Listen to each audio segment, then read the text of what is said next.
The mission to Seafarers actually started in 1856 in the UK. Now we have about 200 such centers around the world.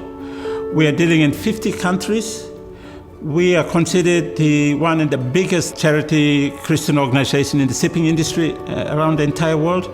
We have 28 centers in Australia. In Port Kembla, we have operated for almost 80 years now. So the principle of the gospel being the foundation is still there. 95% of everything that's coming in and going out, 95% is through shipping. And it's not the ships, it's the sailors. And we are highly, highly dependent on them, and all we see are boats, like anchored down at sea.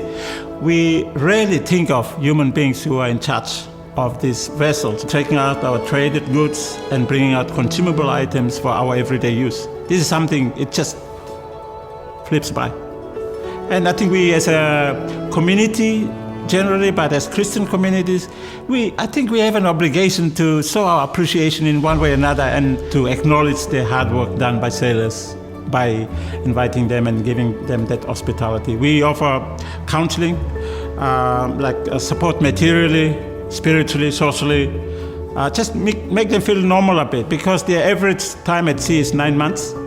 You cut off from your families. There's about 1.5 million sailors out at sea as we speak.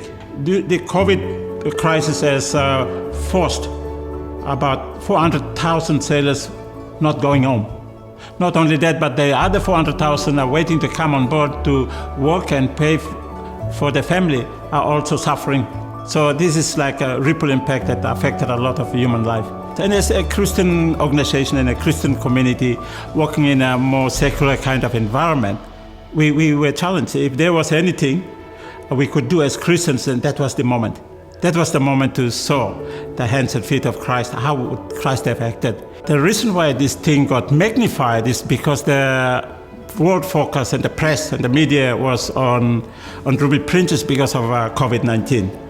So for them, people thought that we jumped in and did something for the first time, but it wasn't. It is something that happened over and over for the last 80 years in Port Kembla, caring for seafarers who are stuck in similar situations.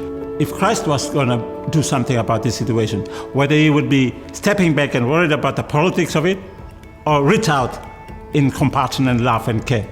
So if anything, as a Christian organization, that was the moment for us. So we reached out.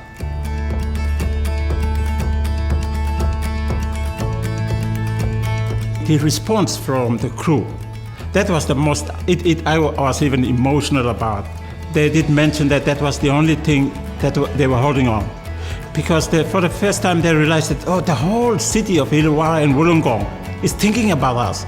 Wollongong and Illawarra should be very, very proud, because there was real empathy, real compassion, real love, Christian principles. And I think that's something that we are very proud as a Christian organization to stand up, because it's an investment in relationship, having a cup of coffee, having a chat with Port Authority, with NSW Ports, with CEOs, people in the industry, building this relationship culminated.